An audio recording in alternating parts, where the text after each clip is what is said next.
একটা গোপন সংবাদ ছিল এই বাসে এই যে মহিলা, আপনার নাম কি? ওনার নাম হলো শাহিদ আক্তার। উনি কিছু মাদক দ্রব্য নিয়ে ময়মনসিংহের দিকে আসতেছিল গাজীপুর থেকে। জি স্যার। আমরা সেই সংবাদের ভিত্তিতে এই বাসটাকে এখানে গতিরোধ করে তল্লাশি করে ওনার হাতে ধরা একটা ব্যাগে আমরা 3 প্যাকেট ইঞ্জেকশন পাই। এই দেখেন আপনার, এটা হচ্ছে নেশার ইঞ্জেকশন, কোপ্রোনারভান ইঞ্জেকশন, কুপিতে ইঞ্জেকশন। এটা 5 শ্রেণীর মাদক দ্রব্য। আমরা মোট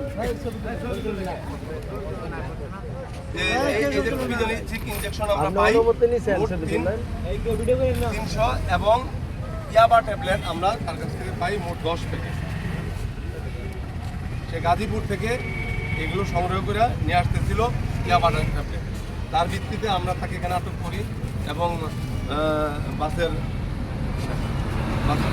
এবং হেল্পার এবং যাত্রী ওনাদের উপস্থিতিতে আমরা এটা জব্দ করি এবং তার বিরুদ্ধে একটা আইনানুগ ব্যবস্থা আমরা গ্রহণ করবো এবং মাদকদ্রব্য নিয়ন্ত্রণ আইনে আমরা দায়ের করা হবে। ঠিক আছে।